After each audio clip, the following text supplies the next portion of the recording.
Salut tout le monde, ça fait longtemps que je suis pas venue par ici. Tout d'abord, désolée pour ma tête, mais j'ai eu un élan de motivation et je me suis dit saisis-le au vol tant qu'il est là parce que sinon il va repartir.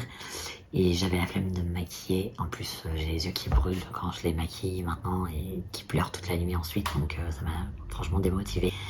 Donc ouais, j'ai une sale tête, je suis désolée pour ça. Mais de toute façon, c'est comme ça que vous me verrez les 3 quarts du temps, donc il faut bien que vous vous y habituez. J'ai pendant un moment arrêté les vidéos sur YouTube. En fait, j'en ai fait 2 et j'ai lâché l'affaire.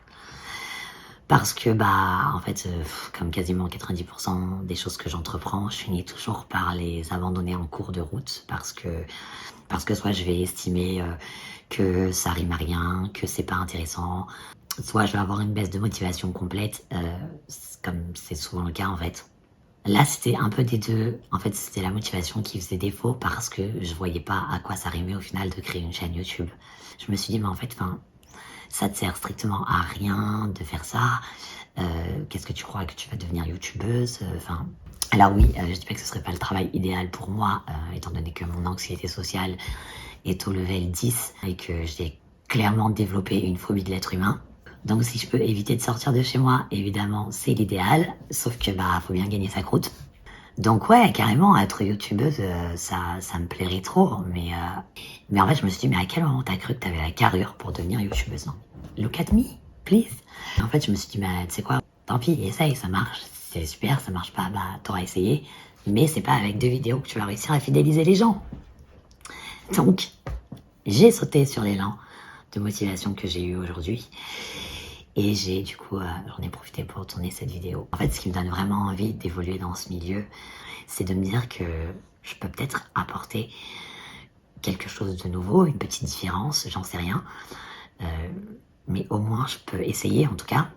Et vu que je galère énormément en ce moment à trouver du travail, donc je cherche depuis des mois et des mois, c'est toujours pareil en fait, les recruteurs sont très intéressés jusqu'à ce que j'ai l'entretien physique et que là, évidemment, bizarrement, ils se retrouvent avec d'autres candidats qui correspondent plus au poste que moi.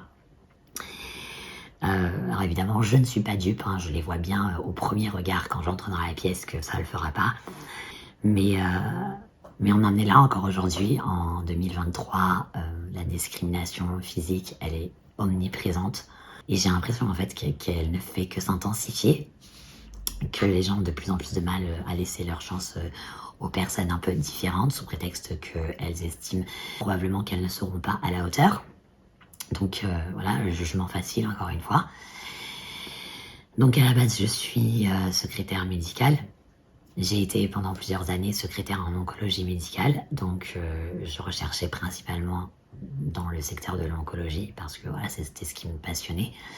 Mais évidemment, j'ai ouvert mes recherches, je les ai clairement bien élargies parce que ça prenait pas et que je pouvais pas juste chercher une seule spécialité avec tous les refus que je me payais, c'était pas possible de faire la difficile en fait.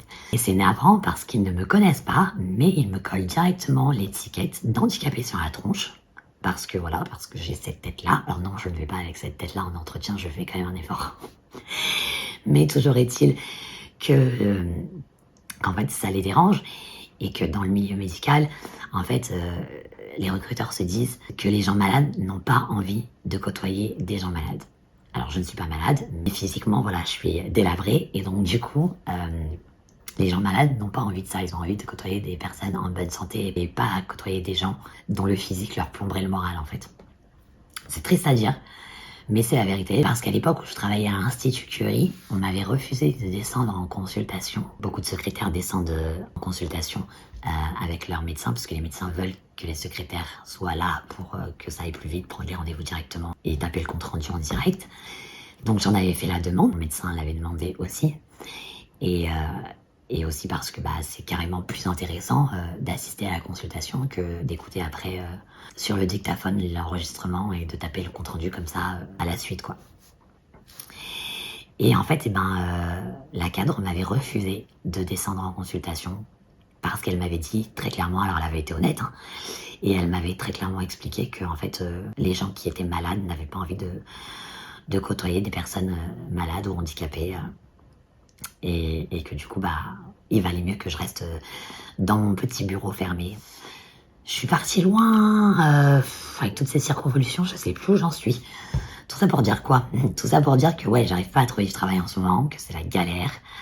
Et ouais, c'est désespérant vraiment parce qu'en fait, on nous colle cette étiquette d'handicapé et on nous permet pas de l'enlever parce que quand on veut se bouger et faire quelque chose, on te rappelle sans arrêt que ah bah non, tu peux pas parce que t'es handicapé en fait. Mais allez vous faire parce que je suis autant capable que quelqu'un qui n'a aucun handicap. Enfin, je veux dire, vraiment, y a rien qui va m'empêcher tant que j'ai pas à courir un marathon, à monter des escaliers sans cesse ou quoi. Enfin, voilà, en l'occurrence, être secrétaire médical, il n'y a aucun problème parce que, oui, en dehors de tout ce qui est respiratoire où vraiment je suis invalidée, mais voilà, j'ai pas besoin de ça pour être secrétaire médical. Donc, clairement, rien ne m'empêche de faire ce travail, bien au contraire. Et je me suis très bien débrouillée les années où j'étais dans le milieu. J'ai quitté mon dernier poste parce qu'on prenait pour une idiote. Je gérais 2 services d'oncologie, donc le service d'hospitalisation et le service des consultations, à moi toute seule, alors que normalement, ils devaient tourner à 4 secrétaires. Mais en fait, comme je faisais leur travail correctement, pour un seul salaire, ça leur convenait très bien. Hein, ils ne voulaient pas engager qui que ce soit d'autre au final. De temps en temps, pour calmer mes ardeurs qui commençaient à s'élever, quand je leur disais que clairement j'en avais marre et que j'étais au bout du rouleau, qu'il fallait qu'ils trouvent au moins une autre secrétaire pour prendre l'autre service en charge, ils engageaient quelqu'un que je devais donc prendre le temps de former. Puis ça s'est produit 6 fois. 6 fois. En l'espace de 2 ans, j'ai formé 6 secrétaires qui du coup n'ont pas tenu, je crois que celle qui a tenu le max c'était 2 mois. Je crois qu'elle a tenu 2 mois, celle qui a tenu le max. Il me semble que c'était 2 mois. Et voilà, parce que elle disait que le poste était trop dur, qu'elles n'avaient pas les épaules pour. Enfin bref. En fait, je perdais du temps à chaque fois à former les secrétaires, parce que évidemment, ce n'étaient pas les médecins ni les cadres qui allaient s'en charger. Donc évidemment, c'était à la secrétaire de le faire. Sauf que la secrétaire, en même temps, elle devait gérer les 2 services. Enfin bref. Donc ça me fatiguait encore plus et au final j'aurais dit vous savez quoi, vous n'allez pas avoir le choix, vous pouvez trouver quelqu'un d'autre parce que moi je me barre en fait. Donc voilà pourquoi, ça c'est la raison pour laquelle j'avais quitté mon dernier poste. Et aujourd'hui je me dis, t'aurais peut-être dû tenir, parce que c'est galère pour en retrouver un, vraiment.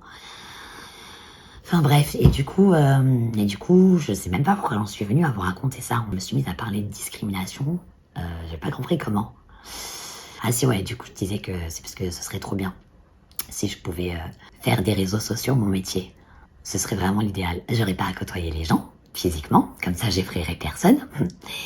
Et en plus, voilà, je suis très bien chez moi, donc voilà, ça me permettrait d'être avec mes chiens et de ne pas les laisser 8 heures par jour tout seuls. Donc ce serait tout bénef. Mais pour ça, il faut que j'arrive à apporter quelque chose de nouveau. Donc voilà, donc c'est pour ça que j'ai été carrément démotivée par l'idée de continuer à alimenter ma chaîne YouTube. Je sais pas si l'élan de motivation que j'ai ressenti il y a 1 heure va durer, parce que je suis souvent confrontée à ce genre de situation en fait où je vais être super motivée pour un truc pendant 2-3 jours et après en fait je vais être complètement démoralisée, je vais avoir envie de rien faire et enfin, bref, je pense qu'on passe tous plus ou moins fréquemment par des phases comme celle-ci, mais chez moi c'est quand même quelque chose qui est assez récurrent. Donc en fait, je sais pas, faut juste que je me mette un coup de pied au cul et que je me dise si tu t'en donnes pas les moyens, clairement, c'est pas comme ça que tu vas y arriver. Si t'abandonnes tous les 3 jours, en fait, ça rime à rien. Donc ouais, je vais essayer de me bouger, de me motiver et de vous apporter du contenu. Mais je veux trouver des trucs intéressants à partager avec vous, des trucs intéressants à dire.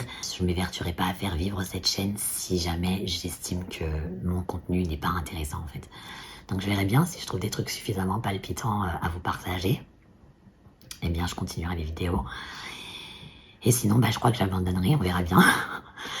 Je vais quand même essayer de me concentrer là-dessus et de trouver de quoi alimenter cette chaîne pour voir si elle peut donner quelque chose ou pas.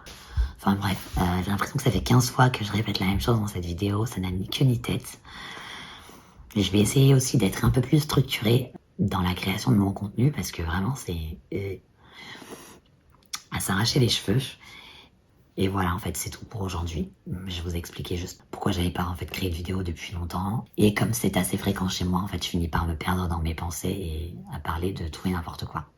Donc si vous avez réussi à tenir jusqu'au bout de cette vidéo complètement décousue, bravo et merci. Et puis j'espère que vous serez là pour la prochaine. Enfin j'espère qu'il y en aura une prochaine déjà, mais s'il y en a une, j'espère que vous serez là. Merci d'avoir regardé.